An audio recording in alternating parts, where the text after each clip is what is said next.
What's up, fight fans? Welcome to my channel. This is Johnny, and in today's video we're going to be going over the statistics that nobody talks about when mentioning this weekend's title fight in New York City at 135 pounds between the champion Gervonta Davis and the 130-pound champion who's coming up to fight Tank at 35, Lamont Roach.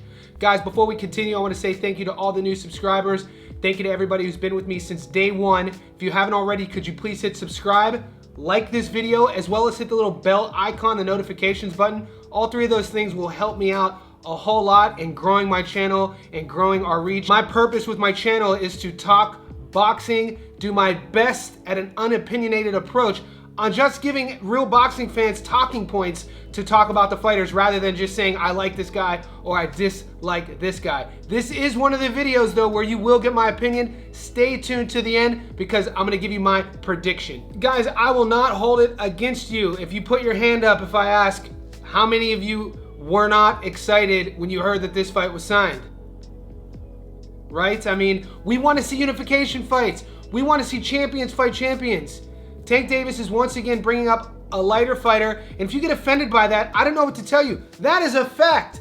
These are just stats. People have gotten offended lately on social media by saying things like Tank Davis has never fought a champion at 135. Tank Davis has never beat another current champion at 135. He hasn't fought a puncher in forever. Lamont Roach has a 40% knockout to win ratio at 130. So these are things that we're looking at. Today in this video, we're gonna be going over the Las Vegas odds. We're gonna see what these fighters have been up to. We're also gonna break down the fan poll that I did on our YouTube channel and talk a little bit about the percentages there. And we're gonna showcase some of you guys who support the channel and talk about your comments. So to get started, let's take a closer look at what Lamont Roach has been up to. Guys, Roach is 25-1-1 with 10 knockouts. He has a career 40% career knockout to win ratio and is currently ranked 16th in the world at 130 pounds. The American's 29. He's a 5'7" orthodox fighter with a 68-inch reach. We last saw him fight McCrory, 16-0, knockout in the 8th. Garcia, 16-1, split decision in the 12th. Rodriguez, 20-1, UD in the 12th. Alvarado, 32-10, UD in the 10th.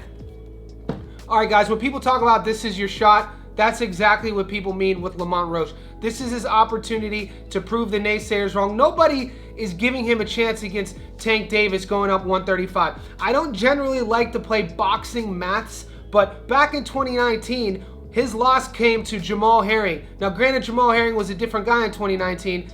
2 nights ago in Sydney, my boy Jackson John England improved his record to 18-3 with 10 knockouts with a beautiful body rip. He has a victory over Herring. He's a 130-pound fighter. So to think the perspectives are that you have a guy from America and a guy from Australia, the guy from America who has a loss to a guy from Australia who's beaten him, but the guy from America moves up and gets this opportunity to fight Tank, that's what we call, guys, a payday. And it's boxing, and there's nothing wrong with that. Stating these and just simply stating the facts doesn't declare myself as a hater or a casual. I'm just letting you guys know the facts and the stats about this matchup. Now, Lamont Roach is going to be a mover. He's going to want to move around the ring. He's obviously not going to want to stand and trade with Tank Davis, a knockout artist, a guy who's bigger than him, a guy with close to 95% career knockout to win ratio. If he feels he has any opportunity to win, he's going to have to circle away from Tank's power, and he's going to have to last a few rounds, and he's going to have to try to steal a points decision. The good news for Roach is that Tank is a traditionally slow starter. He doesn't waste a lot. He's not going to volume you to death, and he rarely ever outpunches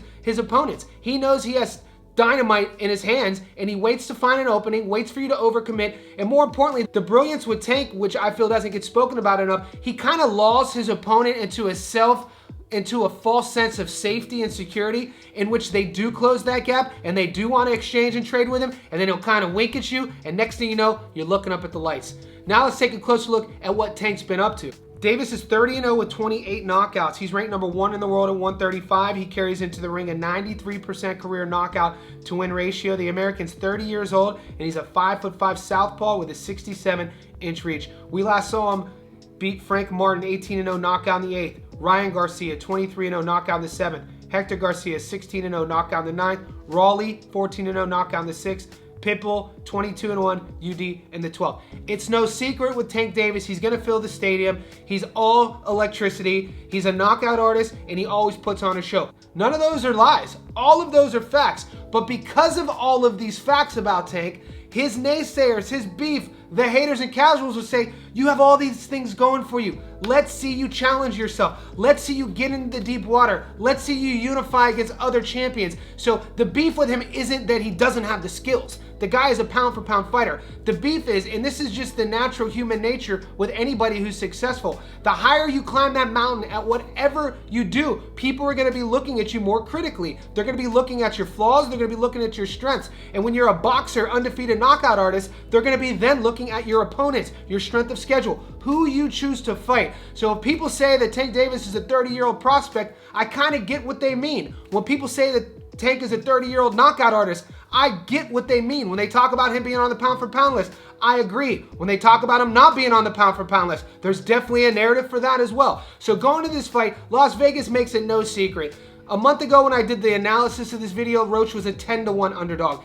That is now increased to 12-1. So if you want to take Lamont just to win, $100 gets you $1,000, $1,200. $100 on Tank just winning gets you $2, nothing. So what I want to do now is go over some of the prop bets. If you're in Australia, the betting app that I use, these odds you're about to see are from the app called Sportsbet. Here we go. All right, guys, if you take Tank Davis for points or decision, it's close to 6-1. 100 gets you almost 600.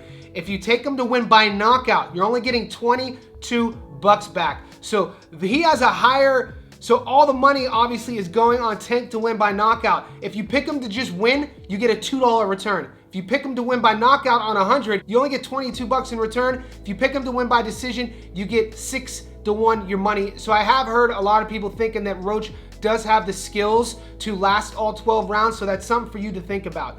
For the draw, 26-1. Lamont to win by points or decision, 23-1. Lamont to win by knockout, 17-1. So when I put this question up on our page on our channel and I did the voter poll, 85% said Tank was going to win, 15% said Roach was going to win. What I want to do now is feature some of the commenters and go over what you guys said on our channel.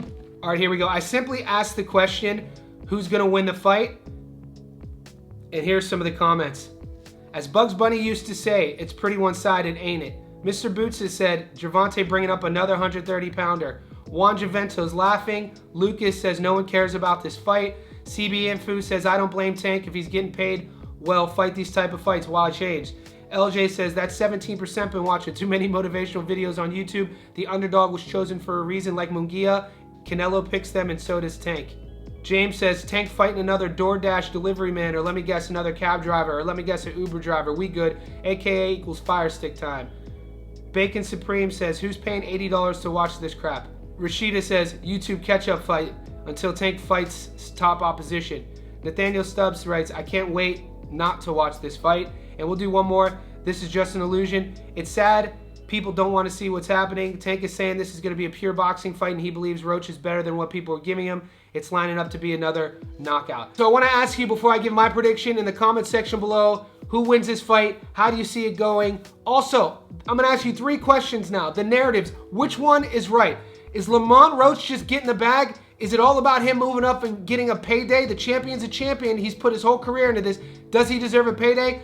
The second question I want you to answer, is this Tank Davis being Tank Davis? Is this guy just a pure knockout artist and he's going to get out anyone who he faces, whether they're a 130, 135 pounder, whatever the deal is, he's going to win? Or is this a case of Tank once again not fighting the best opposition, him cherry picking his opponents, and him having a weak resume? Whichever of those 3 options, put in the comment section below. And without further ado, here's my prediction. Guys, I'm not high. I stopped smoking dope years ago. I don't even drink anymore. For me to pick Roach, I'd have to be on something. Tank Davis is going to win this fight. It's $1.22 to win by knockout. It's 6-1 for him to win by decision. He hasn't won by decision since Pitbull Cruz. That seems like a forever ago. Don't get it twisted. He's knocking Roach out. How long will Roach last? It'll be up to him. Whenever he decides to stand in that pocket and go toe-to-toe with Tank, that's when he's going to get knocked out. You don't have to agree with me. This has nothing to do with Roach. This is boxing. These are the breaks. If you see it going any way other than Roach getting knocked out, let me know that now in the comment section below. One more thing. Good luck.